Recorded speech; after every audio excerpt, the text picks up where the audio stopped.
अस्सलाम वालेकुम नाज़रीन, आप देख रहे हैं प्रोग्राम दो टोक। मैं हूं किरण नाज।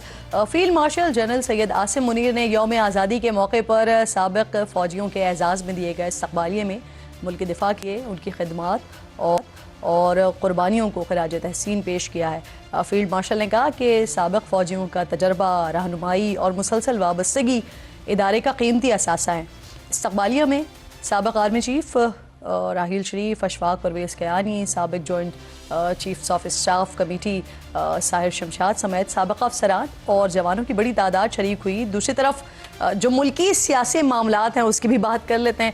पीपल्स पार्टी और नून लीग के दरमियान जो मामलात हैं वो ताहाल ज़रा उलझे उलझे ही नज़र आ रहे हैं। आज नून लीग के सदर नवाज शरीफ ने मरी में कश्मीर में हुकूमत साजी के हवाले से आला सतह के मुशावरती इजलास के बाद कहा कि कश्मीर में पीपल्स पार्टी की हुकूमत थी, उम्मीद नहीं थी कि पीपल्स पार्टी की तरफ से कोई शिकायत का मौका मिलेगा। मियाँ साहब ने तो कुछ लहजा नरम रखा, धीमा रखा, लेकिन मरीम नवाज पीपल्स पार्टी पर बड़ी खुलकर तनकीद कर रही थी। सुनिए ज़रा। मुझे अफसोस है इस बात का कि उन्होंने धांधली के झूठे इल्जामात लगाए मुस्लिम लीग नून पर। जहां तक वो जीत गए गिलगित बल्तिस्तान पे, वहां धांधली के इल्जामात नहीं लगे। जहां पे वो हारे वहां पर धांधली के इल्जामात लगे। आजाद कश्मीर के लोगों ने बहुत गौर से मंशूर पे गौर किया और जिनके पास देने के लिए, ऑफर करने के लिए कुछ नहीं था, लोगों ने उनको रिजेक्ट किया। सड़कों का वादा वो इसलिए नहीं कर सकते थे कि 17 साल से अपनी हुकूमत है, एक सड़क ऐसी नहीं है जिसपे स्मूथली गाड़ी चल सके। बसेस का वादा वो इसलिए नहीं कर सकते थे, अपने पास बसेस है नहीं, लोगों को नहीं दी हुई, और अगर हैं भी तो टूटी फूटी बसेस हैं। सफाई के निजाम का वो वादा इसलिए नहीं कर सकते थे कि जो उनका सूबा, जहां उनकी हुकूमत है, वो गंद से अटा पड़ा है। कश्मीर में हुकूमत साजी का मामला है, फिर उसके बाद कुछ सूबों के हवाले से भी मुख्तलिफ वज़रा बात कर रहे हैं। तो इन सारे मामलात पर बात करने के लिए आज मेरे मोअज़्ज़ज़ मेहमानों में मुझे मुआविन ख़ुसूसी हैं वज़ीर आज़म के हुज़ैफ़ा रहमान साहब स्टूडियो में ज्वाइन करें। बहुत शुक्रगुजार हूँ आपकी। इसके साथ साथ पाकिस्तान पीपल्स पार्टी के सीनियर रहनुमा हसन मुर्तज़ा साहब प्रोग्राम में ज्वाइन कर रहे हैं, आपकी भी शुक्रगुजार हूँ। और पाकिस्तान तहरीक इंसाफ से शौकत यूसुफ़ज़ई साहब साथ मौजूद हैं। तीनों मुअज़्ज़ज़ मेहमानों की शुक्रगुजार हूँ। हुज़ैफ़ा साहब, ज़रा आपसे बात का आगाज़ करते हैं। मियाँ साहब ने गुफ्तगू की, मियाँ साहब का जो लहजा था वो ज़रा धीमा था, शिकवा किया उन्होंने, मायूसी का इजहार किया, लेकिन मरियम साहिबा ने तो बड़ी खुलकर तनकीद की है। बाकायदा सूबे का कच्चा चट्टा खोलकर बता रही थी कि उन्होंने क्या वहाँ पर किया हुआ है, क्या नहीं किया हुआ। तो सवाल मेरा बुनियादी तौर पर यह कि वज़ीर आज़म साहब की और सदर साहब की जो मुलाकात हुई है उसमें कोई इत्तेफाक वगैरह नहीं हो सका क्या इत्तेहाद के हवाले से, जो फिर आज हम ये वाली सीरीज़ देख रहे हैं? नहीं, बहुत शुक्रिया। मैं गुजारिश करूँ किरण, एक तो वज़ीर आज़म साहब की जो कल मुलाकात है सदर साहब से, बिल्कुल इत्तफाक हुआ है कि इत्तेहाद बरकरार रहेगा और दोनों जमातें मिलकर चलेंगी। और पीपल्स पार्टी के जो तहफ़्फ़ुज़ात हैं धांधली के हवाले से, जो शिकायतें हैं, PMLN उसकी शफाफ तहकीकात कराने को तैयार है। लेकिन हमारी गुजारिश सिर्फ ये है कि वो शफाफ तहकीकात जो है सिर्फ चौधरी यासीन साहब ही किसी एक हल्के तक महदूद ना करें, बल्कि मोहसिन अजीज़ और मुश्ताक मिन्हास के हल्के तक भी लेकर आएँ। और जहाँ तक बात मैं आपको बता दूँ कि वज़ीर आज़म साहब ने वैसे तमाम काबीना मेम्बरान को ये हिदायत की है कि पीपल्स पार्टी हमारी इत्तेहादी है और इलेक्शन मोड था वो गुजर गया। जो तनकीदें की एक दूसरे के ऊपर इलेक्शन के दौरान, ज़ाहिर है एक दूसरे पर तनकीद करके आप वोट लेते हैं, लेकिन मजीद फर्दर कोई तनकीद ना करें। पर इत्तेफाक हो गया है, तो अगर जब इत्तेफाक हो गया है तो फिर आज तनकीद हो रही है।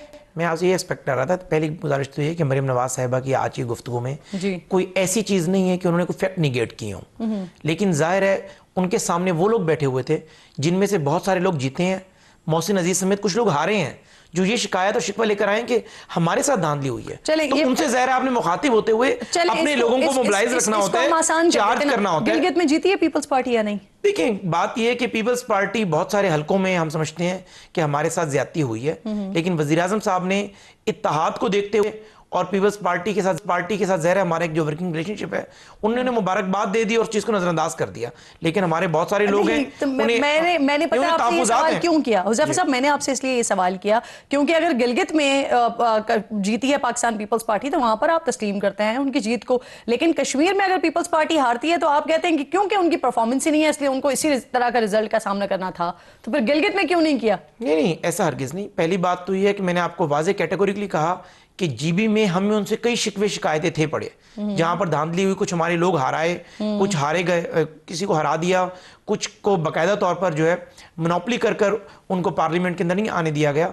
लेकिन हमने बड़ा दिल कर मुल्क के लिए, इस इत्तेहाद के लिए पीपल्स पार्टी को मुबारकबाद दी और उन्हें हुकूमत बनाने का मौका दिया। यही शिकवा हमारी जमात के लोगों को है कि अगर कश्मीर में हम जीत गए जी। हैं और आपको 2 या 4 हलकों में शिकायतें मौजूद भी हैं। जी। बीइंग डेविल्स एडवोकेट में दुरुस्त मान लूं कि पीपल्स पार्टी की सारी शिकायतें दुरुस्त हैं, तब भी 8 या 9 हल्के बनते हैं हमारे चलिए। पास अलग से, तो तब भी मौजूद है। चलिए। लेकिन मैं आपको ये गुजारिश ठीक। कर रहा था कि आपका मरियम जवाब आ साहिबा, गया, मुझे आखिरी इजाज़त बात, देना। आखिरी जी। बात, मरियम साहिबा की तनकीद को आप ये ना समझें कि वो नवाज शरीफ साहब की बेटी हैं, शहबाज साहब की भतीजी हैं, नून लीग किसी ने नायब सदर हैं, भाई वो पंजाब की वजीर आला भी हैं। अच्छा, उन्हें अपनी कारकर्दगी ठीक। के बारे में बताना है। और सही। ज़ाहिर है 2 सगे भाइयों में भी चलें। हसद मौजूद होता है। यहाँ तो कंपैरिजन हो रहा है चलें, सिंध और ठीक। पंजाब का। अच्छा हसन साहब, पता नहीं आप लोगों ने इस बात को कैलकुलेट किया होगा या नहीं, लेकिन अब जो इलेक्शन हारे कश्मीर में, आप उसकी नई रीजंस जो सामने आई हैं वो ये हैं कि क्योंकि सिंध जो है वो गन से भरा पड़ा है, सड़कें टूटी हुई हैं, बसें आप लोग वहां पर प्रोवाइड कर नहीं सके, तो इसी वजह से फिर यही रिजल्ट आना था कश्मीर में।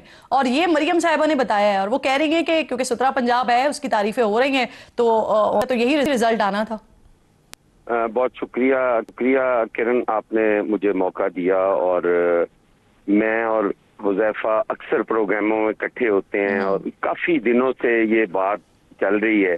और आज उन्होंने बड़ी अच्छी बात की है कि ये हमें महदूद नहीं करना चाहिए कि चौधरी यासीन के हल्के तक हो, इसमें मनहास को भी मिलाना चाहिए और भी जो है उनको मिलाना चाहिए। तो मैं कहता हूँ इसे थोड़ा सा आगे बढ़ाएं, इसमें लाहौर का मियां साहब का हल्का भी इसमें इंक्लूड कर ले, और अगर हो सके तो पूरा पाकिस्तान आप खोल के रख दें, जो भी है। अगर पाकिस्तान पीपल्स पार्टी का भी नहीं, हसन साहब, कोई तो इस मियां तरह साहब जीते जीता नहीं हुआ थे है क्या? तो हमें जी मियां साहब जीते नहीं थे क्या? नहीं, मैं जीते या हारे की बात नहीं कर रहा, मैं उजरदारियों की बात कर रहा हूँ। एक चीज रही, उस हवाले से मैं कह रहा हूँ कि उधर तो वहाँ भी लोगों को मौजूद है, आपकी टॉप लीडरशिप है, अगर उनका भी खोल दें तो वो एक रोल मॉडल होंगे कि लोग कहते थे वो गलत साबित हो गया। मैं इसको दूसरी जो आपका सवाल था कि जीबी के अंदर और कश्मीर के अंदर अच्छी परफॉर्मेंस नहीं थी, मरियम बीबी ने भी आज फरमाया कि जी सफाई नहीं है, सुथराई नहीं है, बसें टूटी फूटी हैं, फलां है, ये है, वो है। तो गुजारिश ये है कि यहाँ जो सुथरा पंजाब है उसकी आप हालत देख लें। एक दिन बारिश हुई है, घंटा डेढ़ बारिश हुई है और उसके बाद वो डूबता पंजाब था। जो जिसको ये सुथरा पंजाब कह रहे हैं, फैसलाबाद के अंदर 3 से 4 अरब की करप्शन हुई है और इनके डिपार्टमेंट ने पकड़ी है, FIA ने वो पकड़ा है स्कैंडल। आज तक उसका तो मंजरे आम पे नहीं आने दिया गया। गुजरांवाला के अंदर बहुत बड़ा स्कैंडल है सुथरा पंजाब के अंदर। सारे सुथरा पंजाब के लोग जो हैं वो हड़ताल पे हैं, उनको तनख्वाहें नहीं मिल रही। देखिए ये कोई फखर की बात नहीं है, हम इत्तेहादी हैं उनके, उनको हमारे से कोई गिला शिकवा हो, हमें उनसे कोई गिला शिकवा हो, वो गिला शिकवा जाती नहीं है। कल जब तो तय हो गया वजीर आजम और सदर साहब के दरमियान में, जी सर, आपकी जो अर्ज कर रहे हैं मैं उसी में ही सवाल कर रही हूँ, आप आगे इसको कंटिन्यू कर लीजिएगा। आप तनकीद की बात करें, गिला शिकवे की बात करें, तो कल तो जब ये तय हो गया, सो हुज़ैफा साहब बता रहे हैं सदर साहब की मुलाकात हुई, वजीर आजम साहब की मुलाकात हुई, तय हो गया कि तनकीद नहीं होगी, तो फिर आज की जो तनकीद है इसकी क्या वजह है? नहीं, ये बात नहीं हुई जी। आज भी तनकीद मरियम बीबी ने की है, अब हुज़ैफा साहब कर रहे हैं, मैं तो उसका जवाब दे रहा हूँ। मेरी नहीं जरूरत कि मैं प्रेसिडेंट एक फैसला करे और मैं किसी पे तनकीद करूँ। फैसला भी मैंने हुज़ैफा साहब की ज़बानी सुना है कि प्रेसिडेंट साहब और उनकी कोई मुलाकात का मुझे पता है, मुझे अंदरूनी हालात का नहीं पता। मैं चूंकि हारा हुआ आदमी हूँ, बाहर रहता हूँ, पार्लियामान का हिस्सा नहीं हूँ, तो मैं इतना शायद वेल इन्फॉर्म्ड नहीं हूँ। लेकिन प्रेसिडेंट साहब अगर वहाँ पे कोई फैसला करते भी हैं तो वो खुद एक सियासतदान है, उन्हें पता है कि तनकीद बराए तामीर जो है वो तो जरूरी है। पीपल्स पार्टी पंजाब के अंदर कोई गूंगी बहरी थोड़ी है कि वो कोई चीज देखे और उस पर बात ना करे। हाँ, हमारी एक सेकंड अगर मैं पूरी कर लूं जी, एक सेकंड अगर दे दें किरण, तो देखे लड़ाई इनके घर की है, लाहौर की और इस्लामाबाद की लड़ाई है, उसमें हमारा कोई नहीं, हम तो पिस जाते हैं। वो तनकीद आखा दीनू ते सुनावा नोनू वाली बात है, वो कह कहीं और रही होती हैं और वो खाते हमारे डाल रही होती हैं, हमें मुखातिब किया होता है, सुना किसी और को रही होती है। तो इस वक्त बहू वाला किरदार है आपका। सर मुझे ये फरमाए कि वो ये जो जदीद पाकिस्तान का बानी सिर्फ और सिर्फ एक है और वो है नवाज शरीफ, पीपल्स पार्टी भी यही मानती है जो मरियम साहिबा कह रही हैं? क्या? सॉरी, वो कह रही हैं जदीद पाकिस्तान का बानी सिर्फ और सिर्फ नवाज शरीफ है। देखिए हम तो नवाज शरीफ साहब भी बन सकते हैं जी, हम तो इसको भुट्टो का पाकिस्तान ही मानते हैं। कायदे आजम साहब वो बानी पाकिस्तान थे, लेकिन वो जब ये मुल्क 2 लख्त हो गया, जब ये टूटी हुई फौज को इसका मोराल, गिरा हुआ मोराल जो है वो बुलंद किया, 90,000 जंगी कैदी छुड़वाए, इस मुल्क को एटमी ताकत बनवाया, खुद फांसी पे चढ़ा, इस मुल्क को इदारे दिए, इस मुल्क को आइन दिया, इस मुल्क को और कौम को शनाख्त दी, इस मुल्क का 5,000 मुरबा मील रकबा वापस लिया। अगर वो बानी नहीं है तो मोटरवे बनाने से तो मेरा नहीं ख्याल के बन जाए। लेकिन वैसे मेरा ना सर, मेरा बड़ा वाजे तौर पर वाजे एतराज है सर, आपकी बात पर भी एतराज है, मरियम साहिबा की बात पर भी एतराज है। PMLN के बानी, जदीद पाकिस्तान के बानी जो है वो नवाज शरीफ साहब हो गए, आपका पाकिस्तान भुट्टो का पाकिस्तान हो गया। तो कायदे आजम मोहम्मद अली जिन्ना रहमतुल्लाह अलैह ने जो इतनी शदीद उन्होंने एक हिकमत बनाई और फिर उसके बाद इस मुल्क को आजाद करवाया, वो कहाँ चले गए सर? तो बानी तो वन एंड ओनली है, कायदे आजम मोहम्मद अली जिन्ना रहमतुल्लाह अलैह सर। वो सरपरस्त से आला है, वो भुट्टो का पाकिस्तान हो या मियां नवाज शरीफ का पाकिस्तान हो, वो कायदे आजम उनके सरपरस्त हैं। कायदे आजम को कोई ये क्लेम कर सकता है कि वो सिर्फ पीपल्स पार्टी का है या सिर्फ PMLN का है? ठीक, वो मेरा भी उतना है, इनका भी है, सारा पाकिस्तान चले, उसका है। ठीक ठीक सर, आपका मौकफ आ गया है। शौकत साहब, किसका पाकिस्तान है सर? उसमें बहुत शुक्रिया किरण। ये पाकिस्तान किसका है? पाकिस्तान तोड़ा किसने है, टूटा कब है, क्यों टूटा है, इस पे देखें। इस वक्त मेरे ख्याल से इस बहस की जरूरत नहीं है। इस वक्त आपने ये देखना है कि मोहसिन नकवी साहब ने क्या कहा है। वो तो कह रहे हैं कि सारा सिस्टम कोलैप्स कर गया है। जब सिस्टम कोलैप्स कर गया तो ये आपस में लड़ क्यों रहे हैं भाई? शफाफ इलेक्शन की तरफ जाएं। अब आपसे नहीं चल रहा, ये अब एक्सेप्ट कर लें। ये कह रहे हैं नहीं हम 2 साल और पूरे करेंगे, मतलब बेड़ा गर्क करना है पाकिस्तान का। इस वक्त देखें ना, जब से पाकिस्तान बना है इमरान खान की हुकूमत तक आप देखें 43.5 अरब का कर्जा था। आज कहाँ है? 90 प्लस 90। तो सर वैसे आपके लिए तो फिर ये सूटेबल सिचुएशन हुई ना, अगर ये 2 इत्तेहादी लड़ रहे हैं, फिर आपके अपने CM साहब ये कह रहे थे कि पीपल्स पार्टी हमारे साथ स्टेज शेयर कर रही होगी कुछ ही दिन में, गालिबन वो 27 सितंबर की भी मिसालें दे रहे हैं, का हवाला दे रहे हैं, तो क्या फिर ये पीपल्स पार्टी आपके साथ बातचीत आगे बढ़ी नहीं है क्या? देखिए, मैं अर्ज कर रहा हूँ कि पीपल्स पार्टी खुद मखमसे के शिकार है, कंफ्यूज है इस वक्त। जब तक वो अपनी कंफ्यूजन खत्म नहीं करती, एक तरफ वो तनकीद आप सुन रहे हैं कि भाई ये जो हुकूमत। शौकत साहब, आपकी आवाज जो है ना वो हम तक पहुंच नहीं पा रही है। कोशिश करते हैं कि आपकी आवाज, आपका मौकफ पूरा पहुंचे। जब तक हुज़ैफा साहब, क्या आप ये कश्मीर के हवाले से वैसे करें कि जो शाह गुलाम कादिर साहब हैं वो सदर और जो चौधरी तारिक हैं वो वजीर आजम के लिए फेवरेट हैं उम्मीदवारों में से आपके? देखिए, 4 लोग हैं बिल्कुल, 2 ये नाम भी हैं और उसके अलावा जो साबिक वज़ीर आज़म से राजा फारूक हैदर वो भी इस दौड़ का हिस्सा हैं। मुश्ताक मिन्हाज साहब भी दौड़ में हैं सदर की।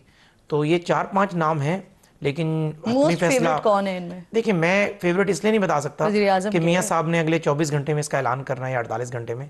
कार्ड्स उनके सीने को लगे हुए हैं और ज़ाहिर पार्टी डिसिप्लिन की वायलेशन में चला जाऊंगा कि अगर मैं ऑन एयर ये कहूं कि जी फलां को बनना चाहिए, फलां को नहीं बनना चाहिए। मुझे अंदाजा है कि कौन बनेगा, अंदाजा कार्ड उन्होंने आपको दिखा के सीने से लगाया, अंदाजा हो जाता है ना लीडरशिप का। ज़ाहिर है कि लीडरशिप जो फैसले कर रही होती है और किसका इलेक्शन में क्या कंडक्ट है, क्या किसका किरदार रहा माजी में 2018 से लेकर 2026 तक, मियां नवाज शरीफ के बयानिए को किसने कैरी किया, तो अंदाजा होता है कि। हसन साहब, ये फरमाइएगा सर, ये जो गुफ्तगू हो रही थी अभी पिछले दिनों कुछ मामलात पर पाकिस्तान तहरीक इंसाफ के साथ, तो वो क्या आगे नहीं बढ़े हैं मामलात?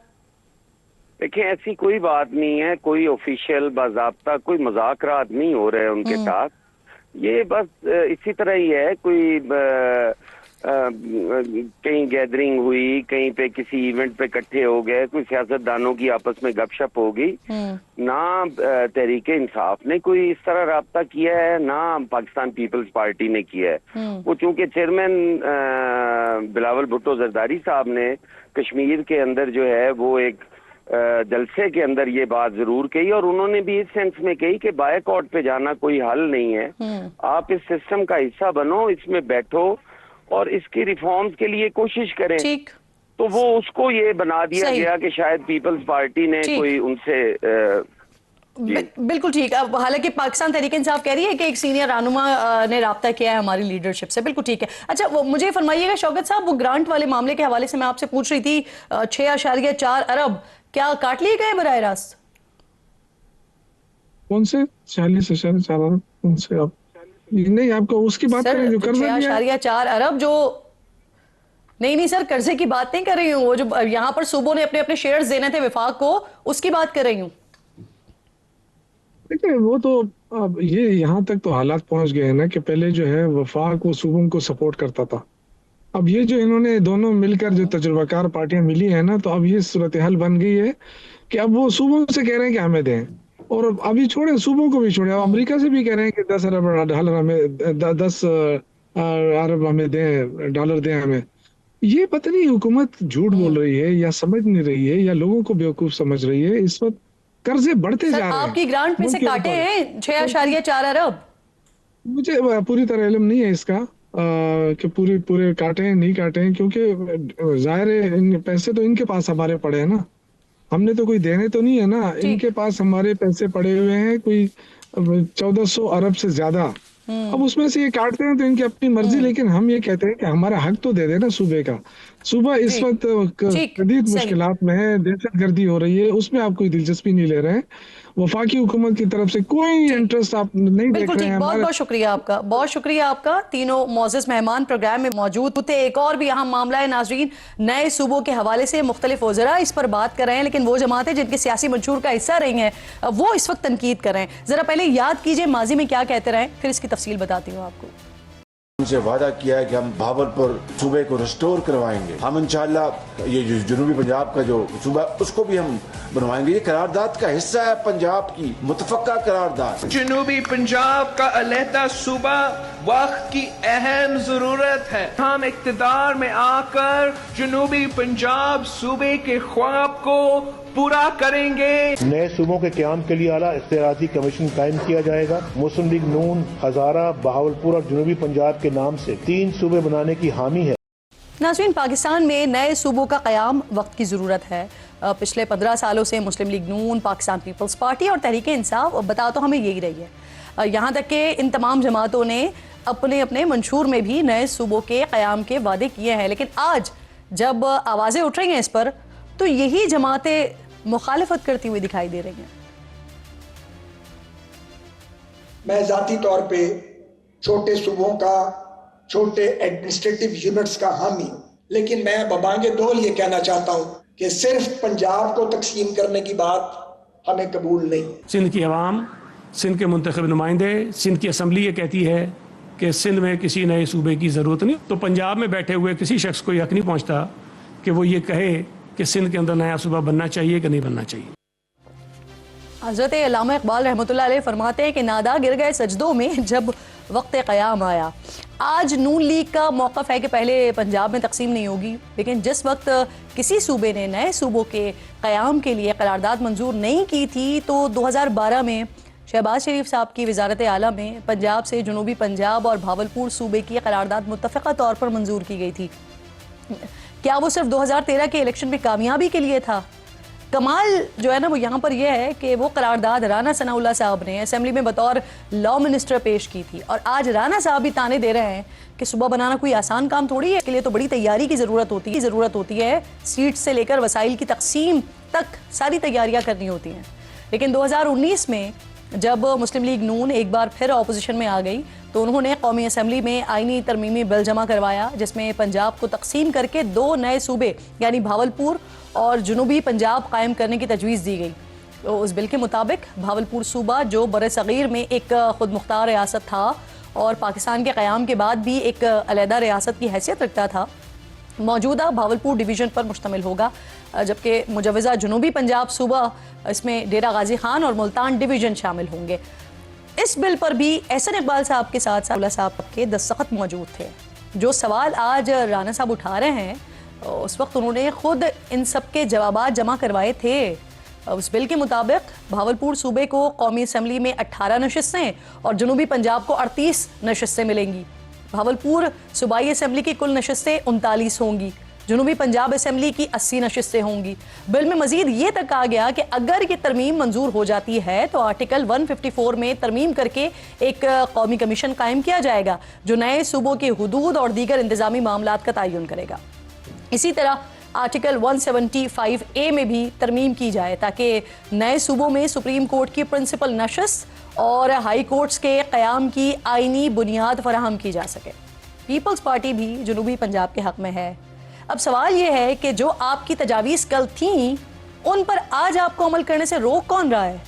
खैबर पख्तूनख्वा की बात कर लेते हैं। हज़ारा सूबे के लिए पहली करारदाद 2014 में तहरीक इंसाफ ने पेश की, जिसे सूबाई असम्बली ने मेजॉरिटी से पास किया।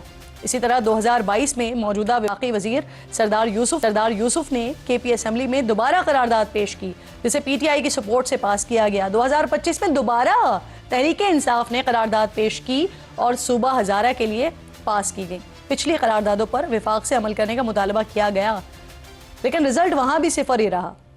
मौजूदा हुकूमती इत्तेहाद के पास इस वक्त 2/3 अक्सरियत मौजूद है, जो सूबों के क़याम के लिए ज़रूरी है। अगर ये इत्तेहाद सियासी ज़रूरियात के पेश नज़र आईनी तरमीम मिलकर कर सकता है तो फिर सूबों के मामले पर अगर मौजूदा हुक्मरान जमातें समझती हैं कि दूसरे सूबों को भी मज़ीद हिस्सों में तकसीम करके वसाइल का बेहतर इस्तेमाल करना चाहिए, तो वो अपनी तजावीज़ क्यों सामने नहीं लाते हैं? वज़ीर आज़म पाकिस्तान क्यों एक कमेटी तश्कील नहीं दे देते कि जिसमें तमाम जमातों के अरकान शामिल हों, सूबों के मामले पर अपनी तजावीज़ पेश करें, जो कि कौमी कमीशन की राह को आसान कर सके, हमवार कर सके। ब्रेक लीजिए, ब्रेक के बाद वापस आते हैं।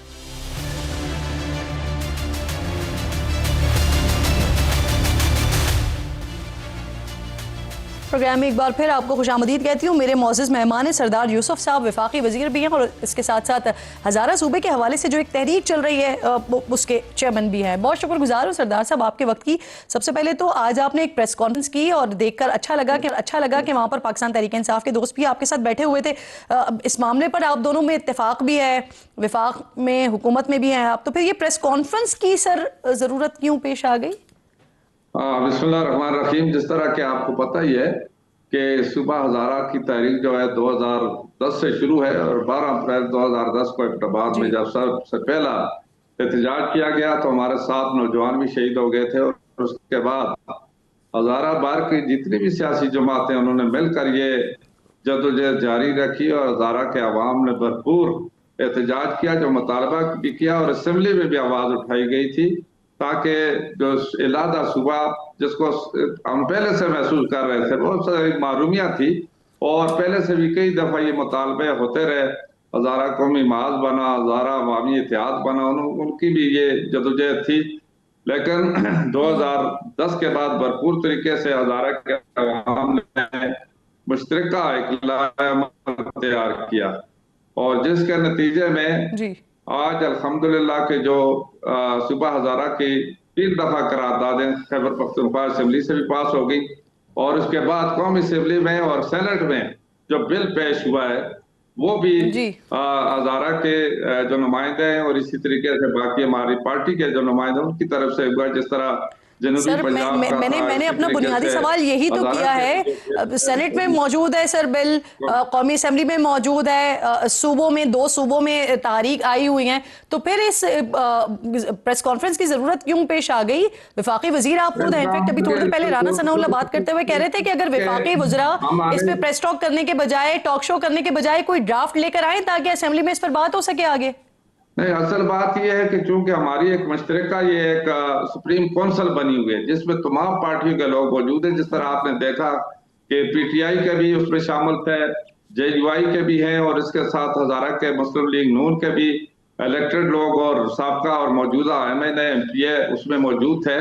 तो ये हमारी एक सुप्रीम काउंसिल बनी हुई है। जो भी अगर हम काम करते हैं, एक लायाबल तैयार करते हैं या आगे स्ट्रगल चलाते हैं तो उसका मैं इजलास बुलाता हूं, क्योंकि मैं उसका चेयरमैन हूं और हमारी मुशावरत से हम इसको आगे चलाते हैं। तो जरूरत इस वजह से रुकावट कहाँ आ रही है सर? आजकल जब चले मैं इस तरह से पूछ लेती हूँ, क्या PMLN हुक्मरान जमात मुकम्मल तौर पर आपके साथ है?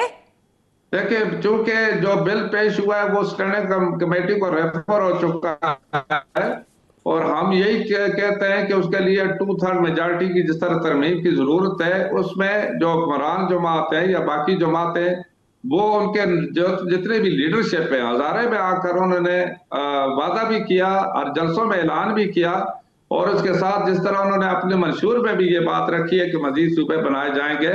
तो अब ये वक्त है कि जो तरमीम लाई जाए और उस हवाले से मतलब ये जो मैं तीसरी बार अपना सवाल दोहरा देती हूँ। मैं आपसे पूछ रही हूँ रुकावट कहाँ आ रही है? रुकावट तो खैर उसके लिए ये है कि वो असेंबली में लाई जाए, जो लीडरशिप है उससे यानी मशावरत करके, और 2/3 मेजॉरिटी उसके लिए जरूरी है, और उसके लिए सबको यानी एतमाद में लेने की भी जरूरत है। इसलिए हमारी जो जितने भी मकामी सतह पर कौमी असेंबली से जो रेफर हुआ है, आपको पता है कौमी असेंबली में किसी ने मुखालिफत नहीं की, या सेनेट में भी किसी ने मुखालिफत नहीं की, और स्टैंडिंग कमेटी को काम करके दोबारा लाए जाए। तो चूंकि कौमी असेंबली डिसॉल्व हो गई थी, उसके बाद नई असेंबली आई है, और इसी तरीके से सेनेट का जो बिल है वो भी अभी तक स्टैंडिंग कमेटी के पास है।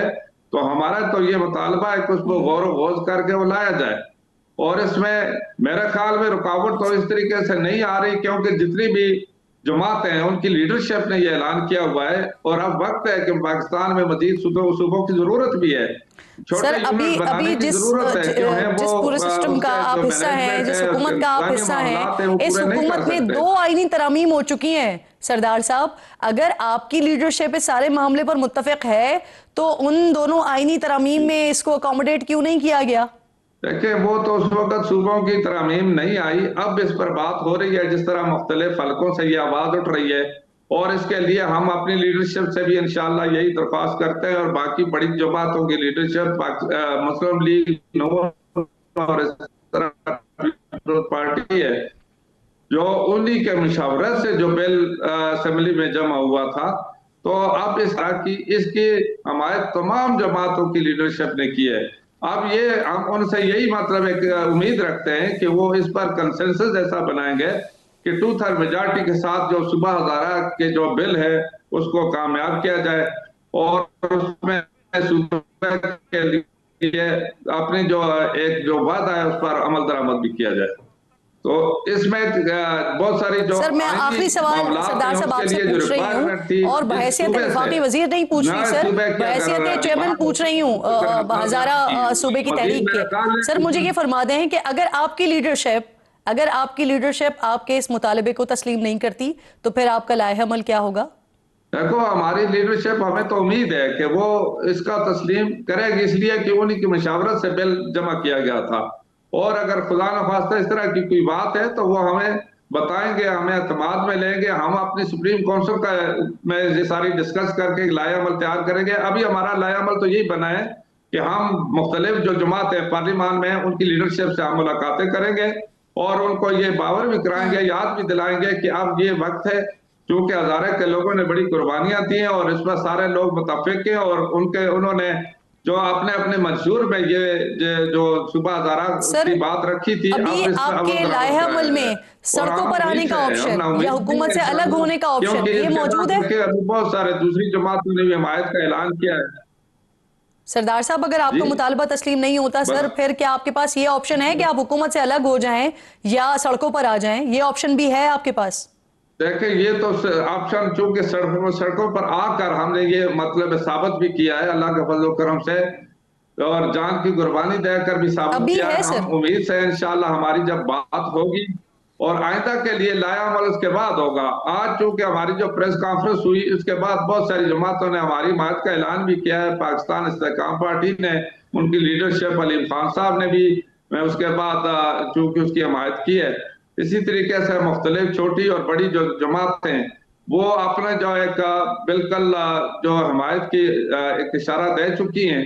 तो हम तो उम्मीद रखते हैं कि अल्लाह के फजल करम से पाकिस्तान के लिए, पाकिस्तान के अवाम के लिए और पाकिस्तान के इस्तेहकाम के लिए ये जरूरी है कि मजीद सूबे बनाए जाएं जहां वाइबल है, मजीद सूबे बने। बिल्कुल ठीक, बहुत बहुत शुक्रिया आपका सरदार साहब। प्रोग्राम में आप साथ मौजूद थे, मॉक प्रेस कॉन्फ्रेंस किया, उस हवाले से बता रहे थे। एक छोटा सा ब्रेक लीजिए नाज़रीन, ब्रेक के बाद वापस आते हैं। तो लाहौर में एक इंतहाई अफसोसनाक वाक़या पेश आया है। पुलिस की हिरासत में 2 ख़वातीन 18 और 20 साल की, इनकी हलाकत हुई है। 10 दिन हो गए हैं सारे मामले को, अब तक क्या पेशरफ्त हुई है, बात करते हैं तफसील से फैमिली से ब्रेक के बाद।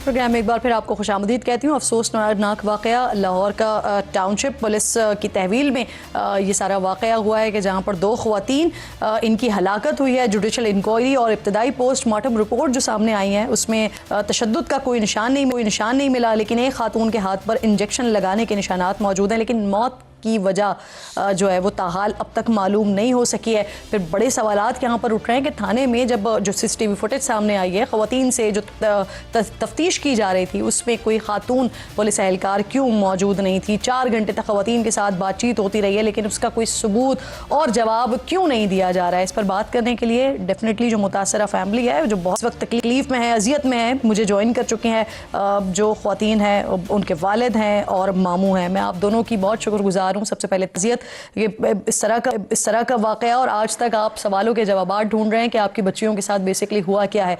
मुझे बताइएगा, जो इब्तदाई पोस्टमार्टम रिपोर्ट आई है उसमें तो ये कहा जा रहा है कि कोई तशद्दुद का निशान उनके जिस्मों पर मौजूद नहीं है। क्या वाकई ऐसा है? क्या वाकई किसी किस्म का कोई तशद्दुद वगैरह नहीं हुआ है उनको पुलिस कस्टडी में? नहीं मैम, ये तो बहुत गलत है कि बच्चियों के जिस्म पर निशान थे, चेहरे पर निशान थे और गर्दन पे भी निशान थे, कंधों पर भी निशान थे उनके।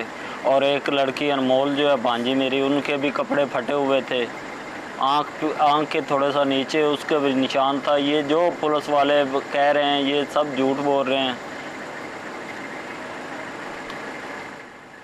क्या आप लोग चाहते हैं कि दोबारा पोस्टमार्टम किया जाए?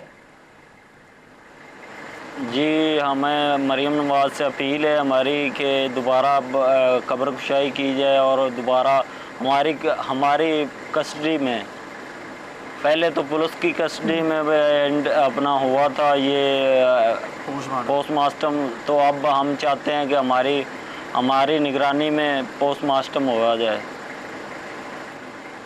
ठीक है, मुझे ये भी कुछ इत्तलात मिली कि जिस वक्त तदफीन का मौका था उस वक्त भी शायद आप लोगों के ऊपर बड़ा दबाव डाला गया कि जल्द से जल्द तदफीन की जाए और उस वक्त भी पुलिस निगरानी कर रही थी। क्या वाकई ऐसा हुआ है? जी मैम, ऐसे ही हुआ था कि पहले उन्होंने पोस्टमार्टम खुद कराया, वाकया भी उन पुलिस वालों का था, उनके अंडर में वो फौत हुई हैं। तो दोबारा उन्होंने मेडिकल भी उन्होंने कराया, डॉक्टर भी मिले हुए थे। तो तकसीम जब उन्होंने की तब भी उधर पुलिस के बहुत ज़्यादा डाले हुए थे, तकरीबन 10-12 थे। और जब दफनाई गई तब भी हमें तो हाथ ही नहीं उन्होंने लगाने दिया। सही, क्यों क्या वजह क्या बता रहे थे? तदफीन, फैमिली को तदफीन खुद नहीं करने दी, क्यों? जी, वजह यही थी कि जुर्म छुपा रहे थे, अपना जुर्म छुपा रहे थे ना, इसीलिए उन्होंने हमें तकसीम नहीं करने दी। सर, तदफीन नहीं करने दी यानी जब मैयत हो जाती है तो उसके बाद कई सारे अवामिल होते हैं जो करने होते हैं, कफन का इंतजाम करना होता है, ये सब कुछ भी आप लोगों को नहीं करने दिया? नहीं करने दिया। उन्होंने गुस्ल भी उधर हॉस्पिटल में ही करवाया और डॉक्टर बोलते थे कि आपके जो बॉडी है ना वो बहुत ज़्यादा ख़राब हो चुकी है, तो आप ऐसा करें कि इन्हें जल्दी दफना लें, 1-आधा घंटा भी नहीं रखना। तो फिर भी उधर आपने डॉक्टर से सवाल नहीं किया कि अगर पुलिस की जानिब से कहा जा रहा है कि तबई मौत है या ये ओवरडोज की वजह से या नशा करने की वजह से अगर ये अमवात हुई हैं तो बॉडी डिकम्पोज कैसे हो रही है? आपने उनसे सवाल नहीं किया? ये डॉक्टर ने आपको क्या बताया, उसकी क्या वजह है, क्यों बॉडी ख़राब हो रही थी?